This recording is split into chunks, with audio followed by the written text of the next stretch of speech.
appointment wọ́n ti approve appointment letter yín màá wá kó àwọn document kan àti letter of appointment tí wọ́n fún yín.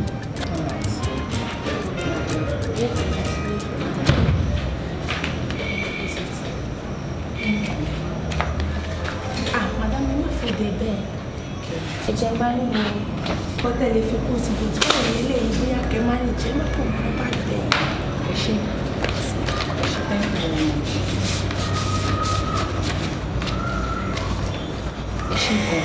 Ẹ tètè dá àwọn dọ́kúmẹ́ǹtì yìí padà pẹ̀lú original credentials yín. Ẹ ṣé gan. I'm very grateful. Madam, má gbàgbé mi níjọba yín. Nítorí tí ò bá sí àwa kò sẹ́yìn. Ẹ má worry, mi ìfẹ́ mọ̀ bọ́yẹ ti ní mọ́tò abẹ́ ní mọ́tò mo máa fún yín lọ́fíìsì ṣáàkà tí bá ti dé as the new GM then ilé tẹ̀ ń gbé wọ́n máa change ilé fún yín ẹ̀yin ṣáà relax ẹ̀ mo bẹ ṣe help me mo appreciate yín gan ẹ̀ kàn lè mo bẹ́ẹ̀ mi náà ṣe appreciate yín tó ni anyway kò sí problem gan ṣe gbọ́ see you on Monday.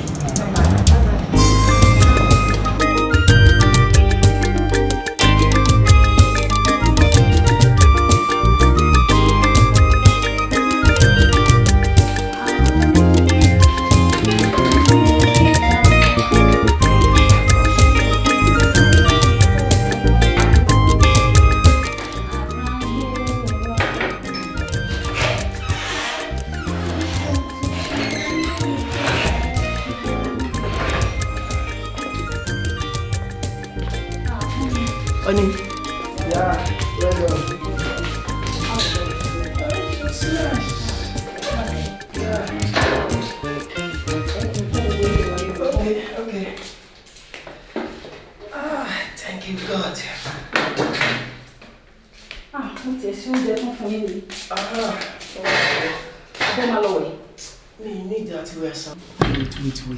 Báwo ni ibi tó lọ? Mi fẹ́ sọ fún yín tẹ́lẹ̀ mi fẹ́ disturb yín ni. Wọ́n ti fún mi iṣẹ́ yẹn now. You mean it? Yes, complete. Come again. Complete mo sọ fún yín náà. Ṣé bẹ́ẹ̀ mo gbogbo ẹ̀? Wọ́n ti fún mi àárọ̀ yìí ni mo lọ síbẹ̀. Wọ́n dẹ̀ ti fún mi ní letter. I just want to distract you. Oh, nílẹ̀. I'm so happy. Mi fẹ́ call yín ni o tó ní mo bá call yín máa distract yín. Ó yẹ kó o ti pè mí. Ti ṣe favourite yín ẹ̀jẹun kẹ́ni. I'm so happy. I'm so happy. Thank you, Jehovah. Thank you, Jehovah. Thank you, Jehovah. I go dey praise your name. Honey? I'm so happy. This is surprise package. Oh no, boy, me ti fẹ́ pé. Hey, Jẹun ká máa sọ̀rọ̀ ká so many things o ní fẹ́ discuss pẹ̀lú. Ẹ wọ́n kàn jẹun. Ẹ wá jẹun. Calm down. O ti surprise me. Èmi náà mo nílò láti surprise. You know what? This call for celebration. Hey, I know it calls for celebration, but then you need to eat now. This call for celebration. Surely while lọ sínú ilé báyìí. You go and change your clothes. Àjọwà jáde. I need to take you out. Me cannot take me out. You have to eat my food. It's Emma Jẹun now. Don't worry. Let me go and bring plates. So that you can't jẹun. No, you have to eat. I know we are going out. I'll change. Don't worry. Wait. You have surprised me. I need to surprise you. Honey? I'll change. I know we are going out. So let me go and bring plates. You must eat. Honey.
ṣe máa fẹ́ mi náà níkà àti ilé màá tẹ̀lé kúrò lọ́dọ̀ ọ̀nkù mi tí mo ti manage láàárín oṣù 6 owó mi tó bá tún wọlé pẹ̀lú sálárì mi èmi náà rí yẹn náà fi ṣe nǹkan kan tó bá fi máa tó ọdún kan sọ́dún 2 èmi náà máa ti parí ilé mi.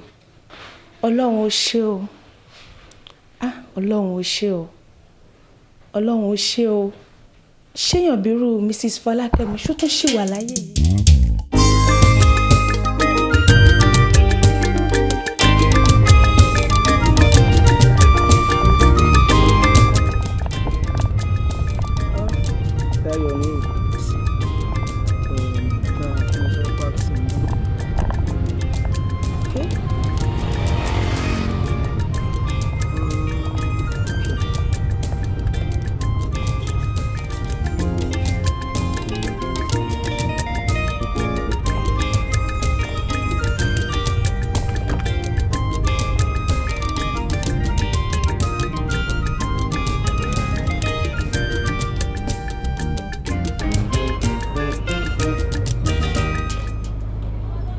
Hello?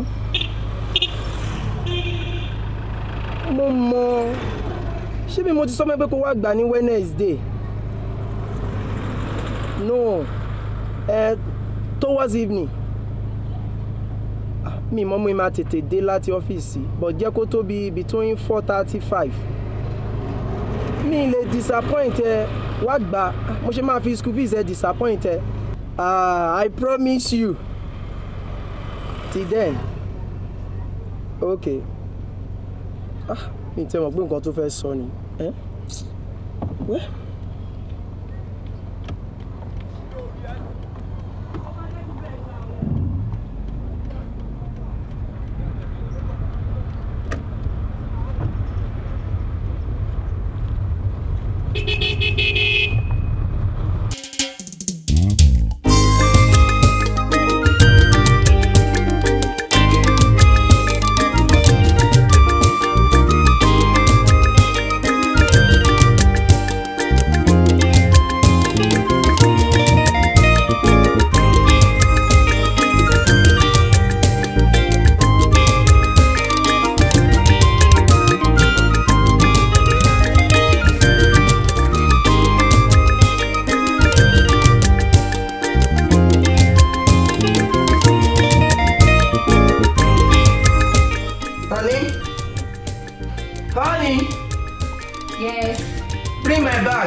Ṣe pé iṣẹ́ ọba ò ṣe máa jẹ yín.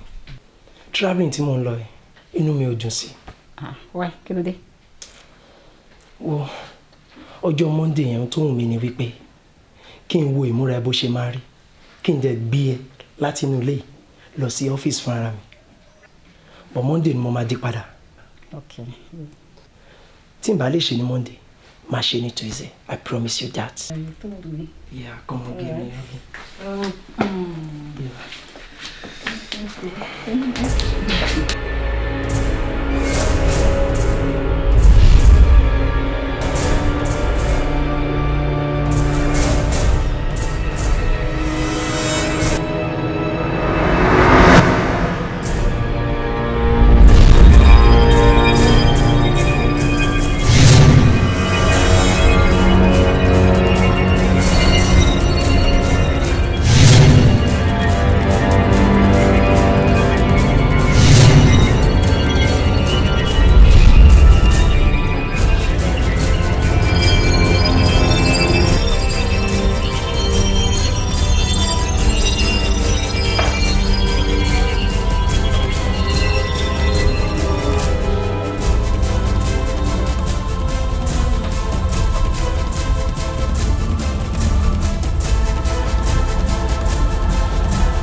gbé sí nìyẹn náà.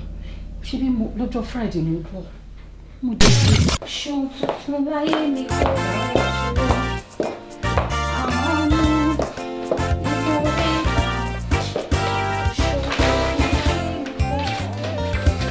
Okale ni ogun nígbà wọn rin arẹ̀nù láàrin ogun ẹ̀mí rẹ̀ kò kú ní sọnù sáàrin ogun.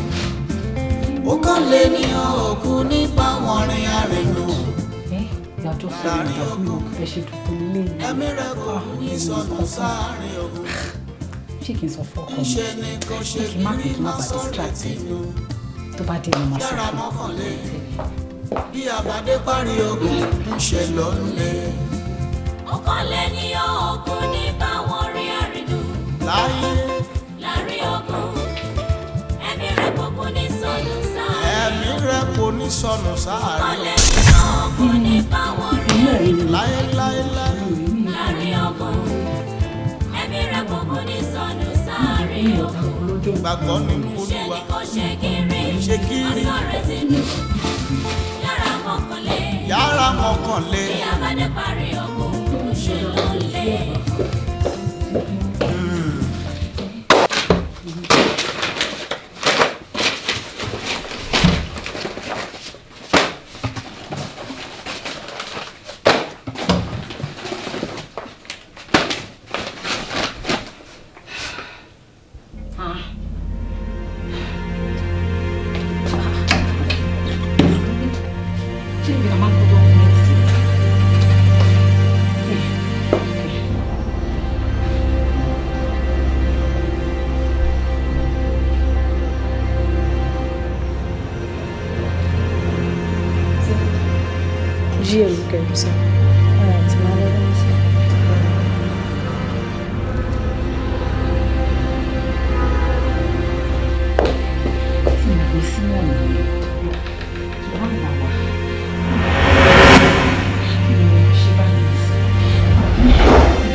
Fẹ́ ṣe nítorí àwọn ló dá fún mi ibi tá máa ṣàǹkó gbogbo fáìlì sí rẹ̀ àbí kí.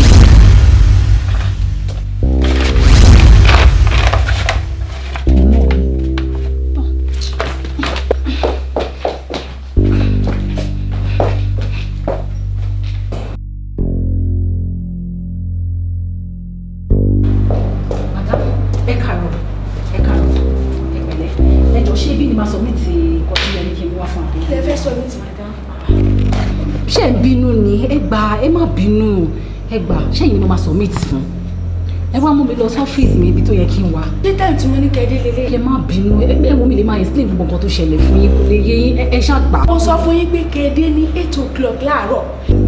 ẹ má bínú mo ti gbọ́ ẹ gbà máa explain fún yín later. ẹ ń bọ̀ ní past 12. ṣé yìí lè máa mú mi lọ sọ́fíìsì mi ẹ gbà. mo wá mú lọ sọ́fíìsì mo tún try mo tún mú fóònù mi mo tún fi pé nọ́mbà yín títí ó sọ fún mi pé switch off. mi ì pa fóònù mi. ẹ pa fóònù network ló ń parọ́. ẹ gbà mi ì pa fóònù ọdẹ má bínú ẹ gbà. ok madam wọ́n ti gbàyàn sáyé yìí kò dẹ̀ sí nǹkan tí mo lè ṣe sí even iṣẹ́ ẹnìyẹn ni mò ń ṣe lọ́wọ́ yìí. wọ́n ṣe máa gbàyàn wọn ò lè gbàyàn tí wọ́n fún mi ṣé bẹ́ẹ̀ fún mi appointment letter èdè tí ní pé kí n máa bọ̀ pé no wọn ò lè gbàyàn wọ́n ṣe máa gbàyàn post mi èmi ní new gm now ẹ gbà iṣẹ́ máa mú mi lọ sọ́fíìsì mi. madam náà ti gbàyàn sáyé yìí àbí kí lẹ fẹ́ kí n ṣe. wọ́n ti gbàyàn. madam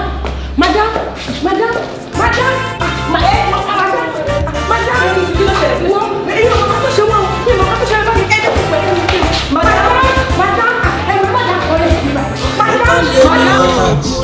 mo fẹ́ béèrè bóyá there is any income since Friday tí mo ti travel tàbí any expenses. Not really, sir. Okay. I think no one can go. But I don't know expenses what I'm not last month. Kadimi, how far? Ọ̀gá kò really see much, sir. Okay. But contract I fẹ́ gbà ní God's Covenant Group of Companies. Yes, sir. So mo rí pé a ti ń achieve aim wa lórí ẹ̀. So mo dẹ̀ ṣe ń wò ọwọ́ wa ní contract yẹn lábọ́ sísẹ́. Fine. nǹkan tí mo máa ń sọ fún ẹnìkankan wa nìyẹn wípé ká máa ṣe ojúṣe wa ní ọ́fíìsì wa so that tí gbogbo nǹkan bá ti lọ in order ọ̀rọ̀ yìí kì í ṣe ọ̀rọ̀ ọ̀gá nìkan tá a bá lè jọ ṣiṣẹ́ papọ̀ tí company bá ti ń progress àwa náà progress yẹn so èmi náà lè rí nǹkan tí máa give fún ọ̀gá wípé this is what we are doing so therefore we are trying our best so I really appreciate effort yín fún gbogbo ìṣẹ́jú àti ọjọ́ tí ẹ lò. Thank you very much. God bless you. Yes. Thank you. Thank you. Yes, sir. So now I have nothing to say. You can go back to your offices. Okay. Yes, she gone, sir.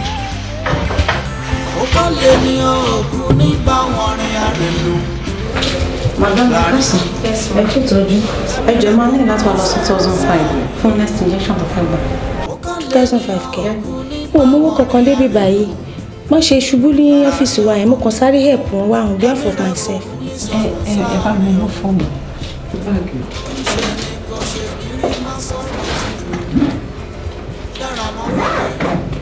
Mo ṣe dé láti Abuja láàárọ̀ sí ọ́fíìsì. Yes. There's no problem about that. Mo máa rọ́kàn wá nínú àwọn staff wa. Mo sure. 90% assurance. Yes.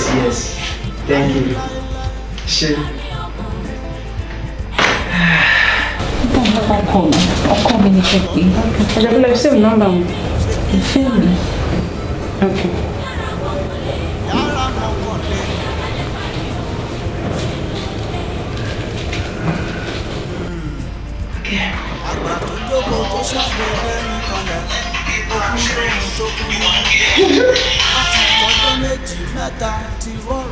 Hello, honey. Hello, sir. Ẹ jọ̀ọ́ ṣé Mr Folakemi ló ń sọ̀rọ̀? Ẹ jọ̀ọ́ ta ni mo bá sọ̀rọ̀? Láti Access Medical ni. Kí ló ṣẹlẹ̀? Kò sí much, ìyàwó yín wà lọ́dọ̀ wa náà, fẹ́ kẹ́ yọjú sí wa. Okay. Níbo ni hospital? The Access Medical ni. Access Medical. Okay, thank you. All right. Ṣe ni kò ṣe kiri má sọ̀rọ̀ tí nù yára mọ́kànlé bí àbádé parí ogun ń ṣe lọ́nlé. Mọ́kànlé ni ọkùn ní báwọn rí àrìndù láàrin ogun ẹ̀mí rẹ̀ kò kún ní sọnù sáà. Mọ́kànlé ni ọkùn ní báwọn rí àrìndù láàrin ogun. Ọ̀gá, ẹ káàsán. Ẹ kú iṣẹ́ sà. Ẹ jọ àwọn òwe ọkọ̀ yìí ńkọ́? Okay, particulars. Yeah. Yàrá mọ́kànlé. Bí àbádé parí ogun ń ṣe lọ́nlé. Àgbà tó jókòó tó ṣàdédé mi kanlẹ̀ ó kú lóhun tó kú rí. Ẹ jọ̀ọ́ ẹ má bínú. Àti tọ́jọ́ So àmọ́ méjì wọnú mẹ́ta safe ní ìsìn. Okay. Mo take note pé particulars yẹn ò sí ńbẹ̀. Even pẹ̀lú àwọn documents, office documents mi tó wà ńbẹ̀. Bóyá ẹni tó bá mi fọ mọ́tò yìí láàárọ̀ yìí sà. Bóyá òun ló kó àwọn particulars yẹn sílẹ̀. So ẹ jọ̀ọ́, I'm sorry for that sir. Ó mì pé ẹ gbé ọkọ̀ jáde ẹ kówé ẹ̀ dání. No, mo ṣe máa gbé mọ́tò tí ò níwèé sọ́nà. Ohun tí mo sọ ni pé ní àárọ̀ yẹn ni tó fọ mọ́tò yìí fún mi. Òun ló máa kó àwọn particulars even office document kó àtúnyẹ kó wà ńbẹ̀ tí ò sí. So ó mì pé ẹ kówé ẹ̀ dání nìyẹn. Officer. Yes sir. Kí ló ṣẹlẹ̀ bẹ́ẹ̀? Máa yìí ló gbé ọkọ̀ jáde tí ò kówé ẹ̀ dání sà. Kí ló tó jáde kò kówó ẹ̀ dání? Ó wà ló títí pé ó kò lè rọ́nà lọ. Ọ̀gá ẹ ra sà. Ẹ káàsán sà. Yes sir. Ohun tí mo ń try láti sọ fún ọ́fíìsà ni pé mọ́tò yóò ní ìwé but ní àárọ̀ ìbúyẹ́ ẹni tó bá mi fọ mọ́tò yìí sẹ́ òun ló yọ àwọn particulars yẹn sílẹ̀ àti àwọn office documents tó yẹ kó wà níbí báyìí pẹ̀lú wọ́n dẹ̀ sọ pé vehicle yìí pé kò ní particulars ó ní particulars sir. Ok, mo ti gbọ́ yín. Ẹ mọ̀ tó ṣẹlẹ̀ ṣe rí mọ́tò tó wà nínú ẹ̀ yìí has been reported stolen. Stolen? Bẹ́ẹ̀ ni mo sọ fún yín. Ṣé rí ọkọ̀ yìí sà? Èmi ni mo ní sà. It's not a stolen vehicle. Ọ̀gá ẹ jọ̀ọ́ mo fi Ọlọ́run bẹ̀ yín irú ìpè tí mo gbà láàárọ̀ yẹn ní báwọn gbà o kéèyàn fi ìyàwó ẹ̀ sílé láti weekend àárọ̀ yìí tó dé ọ́fíìsì ni mo gbọ́ ìpè wípé ó sick pé wọ́n ti admit ẹ̀ sí hospital ẹ jọ̀ọ́ hospital ni mo ń lọ for God's sake ẹ jọ̀ọ́. Ẹ mọ̀ tó ṣẹlẹ̀. Yes sir. Ẹyin kọ́ la mú mọ́tò yìí la mú. Ẹ lè mú ọkọ̀ yìí ọ̀gá. Ó máa bá wa dé ọ́fíìsì wa. Ọ̀gá tẹ́ bá ti mú ọkọ̀ yẹn ti mú mi ẹ jọ̀ọ́ sá ẹ jọ̀ọ́ ẹ ṣàánú fún mi. Officers, yes sir. Get him. tí wọ́n bá bí ọ̀lẹ́rẹ̀ tó lè tọ́ka rẹ̀ tí rẹ̀ yọ lọ́rùn ohun tí ẹgbẹ́ rẹ̀ ń ṣe tinú wọn ń dùn bí wọ́n bá ṣe ibi ẹ̀tẹ́ láyọrí sí ẹkún àsùn dání wọ́n fi dípò ẹ̀rín fún ọ wọ́n wá fi ìkorò dípò adùn fún ọ bí ará ayé nìyàn ní àbẹ̀rù ọ̀run òkú tilẹ̀ yé ìwọ náà ẹrù ìṣòro òní tí wọ́n wù. ẹjọ́ òtútù ọ̀la àti àtúndúró sílé báyìí ẹ̀dẹ̀ sọ fún mi tí màdámù bá ti wà sílé pé màá lè máa lọ ẹ bá mi lò wọ́n. ẹ má wọrí bọ́ ẹ jẹ́ sáré attend to patient. ẹjọ́ ẹ bá mi lọ sí wọn fún. ẹ má wọrí fún mi 10 minutes máa attend sí. ó ṣòro iṣẹ́ wọn.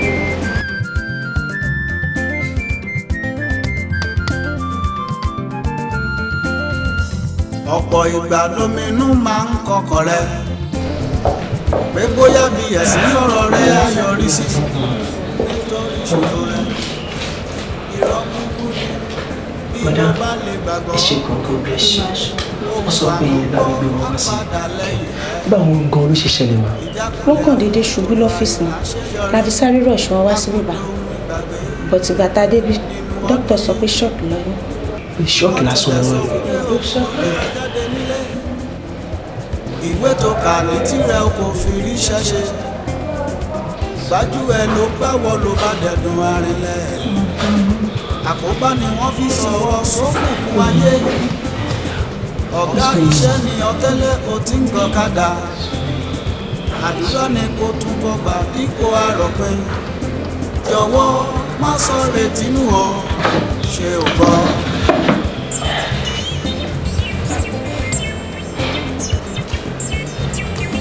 Madam, thank you.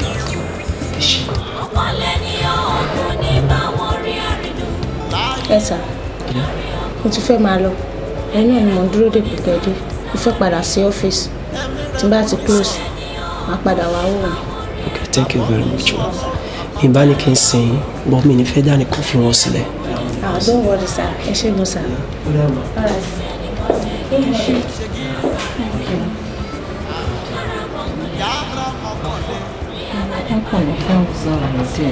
Okay. Ìlú rẹ̀ la máa lọ sílẹ̀.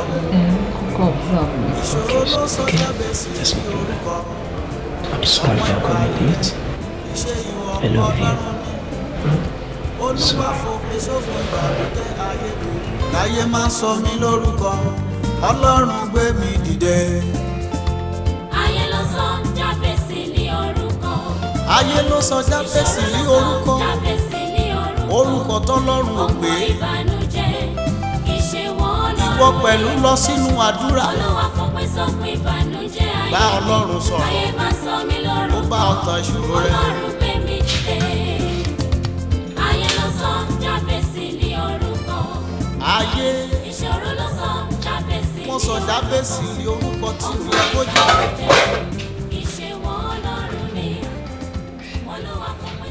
Bá Ọlọ́run sọ̀rọ̀.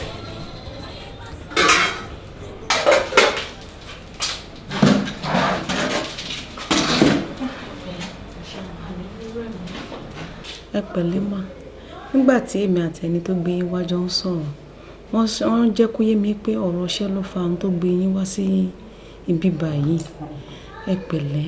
ṣé ẹ̀yin náà gbọ́rọ̀ ẹ̀ rí wọ́n mà ti fún mi l'appointment letter kí n kàn dé wá resume mo dé máa gbọ́ pọ́n náà ti gbẹ̀lú mi síbẹ̀ actually mo ní little delay but ìyẹn ò fa pé kí wọ́n wá ti fẹ́ lómi sí I just don't understand I just don't.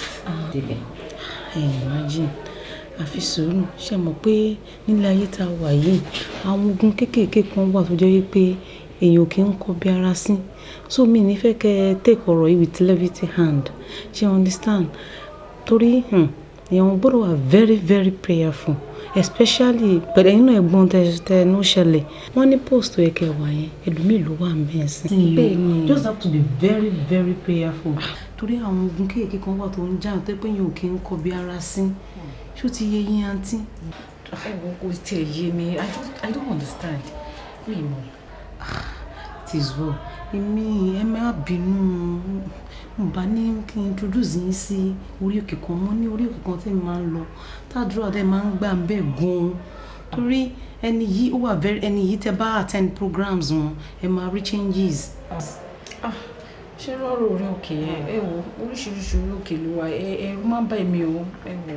lóòótọ́ ni o ló jẹ́ pé oríṣiríṣi orí òkè ló wà but nevertheless ibi tí mo introduce yín sí yìí ẹ máa really rí changes bẹ́ẹ̀ ibẹ̀ mi náà máa attend programs yẹn mo dẹ̀ ní nọ́mbà pastor yẹn lọ́wọ́ ẹ mọ̀ pé ilé ayé tá a wà yìí èèyàn gbọ́dọ̀ wà very very prayerful ẹni tí ò lóògùn tí ò lágbára mi Jésù ló máa ń ní o bí a tó bá ti discharge yín máa fún yín nọ́mbà pastor yẹn ẹ máa pè wọ́n.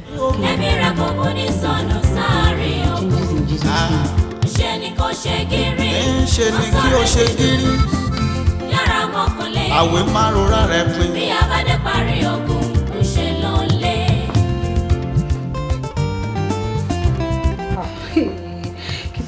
kò sóhun ìdùnnú kan ò ní inú ayé kí bẹ̀rẹ̀ iṣẹ́ tí wọ́n bá bí ọ̀lẹ́ ọ́fíìsì ẹ̀ kí n wẹ̀ lómi ló wà bẹ́ẹ̀ sí mo ti lọ ní tó agbèdè ìfọ̀n ní kí lè ṣe kwérì lélẹ́yìn kwérì lọ́ní kẹta òun kí lè ṣe.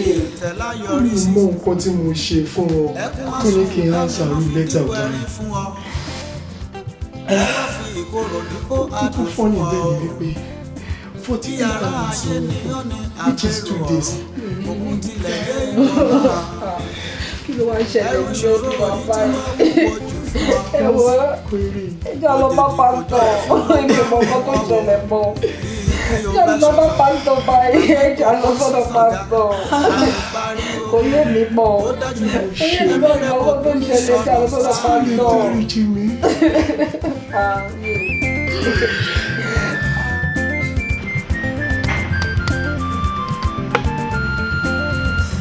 ọ̀pọ̀ ìgbà lóminú máa ń kọkọ̀ rẹ̀ pé bóyá bí ẹ̀sìn lọ́rọ̀ rẹ̀ á yọrí sí nítorí ìṣòro rẹ̀ irọ́ kúkú ni bí o bá lè gbàgbọ́ ogun àmúbọ́ á padà lẹ́yìn rẹ̀ ìjákulẹ̀ ọ̀nà tó wá ìláṣeyọrí. orúkọ rẹ̀ ti nìyí tó ní gbogbo ayé orúkọ rẹ̀ ti nìyí tó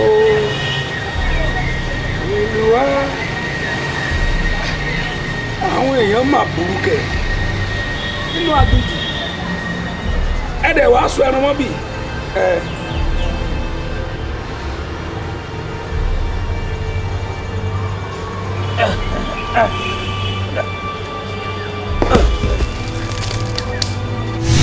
Kálẹ̀ jáyé. Kálẹ̀ jáyé. Ẹ ǹlẹ́ o. Ẹran wa ni o ò gbọ́dọ̀ tú. Mo ní n tú ni. Kò sí ìtọ́kàn níbẹ̀ máa bá tirẹ̀ lọ. Kí ló ṣe fún yín? Ẹ wo gbogbo ti pọ̀ ẹ jẹ́ ò jẹun. Ẹni béèrè ọ̀rọ̀ òun nífẹ̀ẹ́ di rẹ̀ gbọ́. Ìdílé kan ló wà nílẹ̀ yìí tí ń sọ gbèsè ẹran rẹ̀ lọ́wọ́lọ́wọ́. Kódà pàápàá wọ́n ń bẹ nínú àgbàlá gbogbo àwọn ìran dé ìran tí wọ́n ń bẹ nínú àgbàlá níbi tí a so wọn mọ́ máa bá tirẹ̀ lọ a ò wá ọ. Ẹyin wíwọ̀n ṣe fẹ́ jẹran ni ẹ jẹ́ ń tù.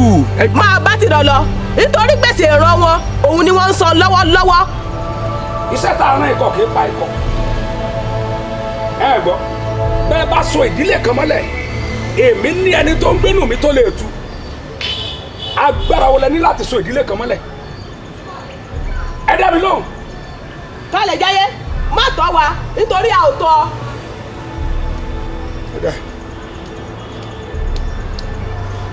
Àkókò rẹ ò tí ì tó mò ń padà bọ̀ wá bá ọ ẹ gbára mi dì kẹ́múra mi sílẹ̀ ẹ mọ̀ wípé ọba tó nílẹ̀ ó ń bọ̀ wá gbàjọba lọ́wọ́ yín ẹ̀yin olórun ọ̀wọ́n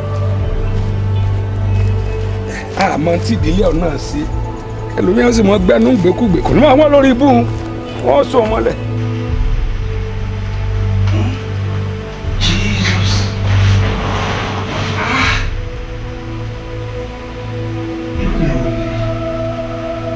ẹ̀yin ẹ̀mí òkun ẹ̀ máa burú gan ẹ̀dẹ̀ ẹ̀sọ́ ènìyàn di ẹran ẹ̀sùn mọ́lẹ̀ lọ́run ò dẹ̀ lómi fún ìwọ̀n yìí láti tú wọn sílẹ̀.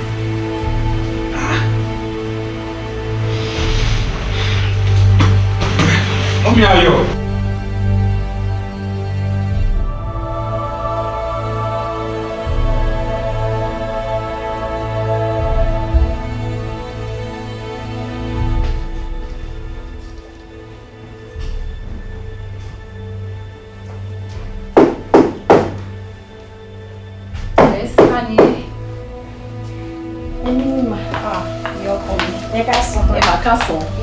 Ẹ kú ọjọ́ mẹ́ta. Báwo ni gbogbo nǹkan ṣe school lọ? Dúpẹ́ ma. Ẹ pẹ̀lẹ́. Yes ma. Ẹ pẹ̀lẹ́ ṣe wà okay. Dúpẹ́ ma. Yes ma. Bọ̀dá mi ńkọ́ ṣé mo bá wọn ní? Àwọn ò tí ì dé. But no, any moment from now, Mama dé. Torí time today, any time from now, Mama wọlé. But kí ni kí n fún yín jẹ? Ẹ kúlẹ̀ o. Wọ́n ti dé. Báwo ni? Oní? Ẹ káàbọ̀, báwo ni iṣẹ́? Thank God. Ìwọ báwo ni school? Fine sir. Okay. Mo máa rí ẹ ṣé kò sí. Mo wá rí yín fún kinní yẹn ni. Òótọ́ ni èmi mo ń gbé kó wá rí. Bọ̀ nínú ọ̀sẹ̀ yìí, mo face àwọn challenges kan tó ní jẹ́ kí n lè fulfill promise tí mo fún ẹ. But máa make sure wípé before month end, ṣó ń gbọ́ mi? Mo máa fún ẹ. I'm sorry for that. But why? My baby, shut up. Me ni disappointed. Mo máa mọ bí mo ṣe máa fún ẹ by month end. Ṣúdé dìgbà tó bá kọjá ń sìn kẹ́ tó fún mi, ẹ̀yin lẹ́ni pé kí wá gbà lẹ́nu. Ìyá ọkọ mi, ẹ má worry, má bá yín rán wọn létí ṣe ti gbọ́. Ṣé gbọ́, wọ́n máa fún yín. Má rán wọn létí ẹ jọ̀ọ́, ẹ má bínú. Ẹ lè understand, ó ti ń pẹ́ jù. Ẹ má bínú, wọ́n máa fún yín. Ẹ má bínú. Sọ́ba ẹ̀ ṣó ti gbọ́, má bínú. Ṣé kí á bí fún mi jẹ́? Mo ṣe mo bá wọn sọ́dọ̀ lẹ́wọ́ yìí. Mi ì jẹ́ ojú ò tiẹ̀ pa mí rárá. Èmi kọ́ lẹ̀ báwí. Ẹ jẹ́ dìde yìí sì kẹ́ jẹ́ ká lọ sí kíchìn kẹ́ ọ́ jẹun bọ̀. Má bínú sí mi. Ẹ jẹun. Mi ní disappoint ẹ, mi ní disappoint ẹ. Ìrànwọ́ dìde Olúwa.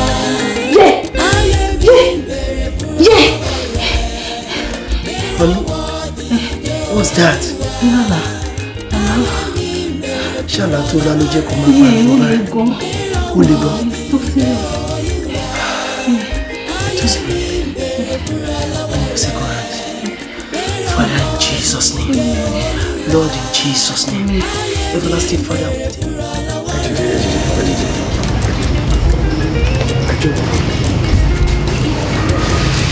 Ṣé kò sí ní ìrojú yẹn rí? Bẹ́ẹ̀ ni sà, èmi ni mo kàn ọ́ ní láàárọ̀ ìta tí mo lọ́jọ́ òdìbà ìfún mi tẹ́ wípé kí n wá rí ní táǹtì máa rí rẹ̀. Kí ni mo lè ṣe fún yín? Ó pọ̀ sà, kò má bẹ̀rẹ̀ láti ṣé rí lẹ́nu ọjọ́ mẹ́ta nípa mi kó tó ṣẹlẹ̀ ní ìlú ó ṣẹlẹ̀ sí ìrìnàjò kan láìpẹ́ wọ́n fún mi ní appointment letter. Ọjọ́ tí mo dé ìgbà tó ń fẹ́ lọ sí ṣé wọ́n ti fẹ́ mi síbẹ̀. Bí mo ṣe rí ó tún fún ọkọ mi ní kúrò ní ibiṣẹ́. Jesus. Ó tún mi fún pa ẹ̀. Ìfowó bá mi ní ọjọ́ tó ti ẹ̀ tí wọ́n máa wá ní kó bá ẹ̀ sá. Bí mo mojú ẹ̀ ṣe ní láwàá.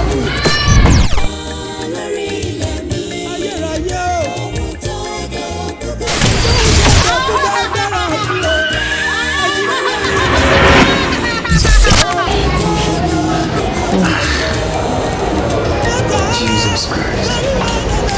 Ó ní láti jẹ́ wípé Sátánì ti ṣílẹ̀kùn ó sì ti wọlé sínú ẹbí yín. Àmọ́ ẹ gbọ́ wọ́n síbẹ̀síbẹ̀ náà àlá tí Ọlọ́run bá fún wọn ènìyàn. Ọlọ́run ti ṣẹ́gun yẹn nìyẹn. Orí mẹ́ta náà ni àlá àárọ̀ ọ̀sán àti alẹ́. Ṣùgbọ́n ètò ń yọ èyí lẹ́nu lọ́wọ́lọ́wọ́ báyìí àkókò tẹ wà yìí. Ọkọ yẹn ń kọ́.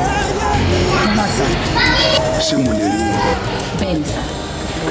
That's good. That's good. Ẹ máa fẹ́ rí ẹ̀yin àti ọkọ yín torí ogun yẹn ẹ̀ lè dájà. Kẹ́dẹ̀ wá wo mo kàn ń gbàdúrà fún orílẹ̀-èdè àtàwọn ọmọ Ọlọ́run lápapọ̀. Ní Ọlọ́run wá fi ìran yìí wọ̀n mí. Ó túmọ̀ sí pé kò gbọ́dọ̀ rẹ̀ mí nìyẹn. mo ní láti tẹ̀síwájú pẹ̀lú ìdílé yín láti bá yín ja ogun náà torí ẹ̀ ò lè dájà ogun náà nílò ìfòròyìn àwọn ikọ̀ Ọlọ́run láti ràn yín lọ́wọ́ àmọ́ ká tó so nǹkan lórí ẹ̀ ẹ jẹ́ kí n rí ẹ̀yin àti ọkọ yín. Kẹ jẹ́ kí n rí wọn jẹ́ kí n pray fún kẹtù mọ́ Ọlọ́run gba ọpẹ́ wa ayọ̀rọ̀ gba iye wa gbogbo ìjì tó dìde nínú ẹbí yìí wá kó palẹ̀ nínú ogun náà Ọlọ́run kó gbà wọlé bẹ́ẹ̀ ló máa rí o.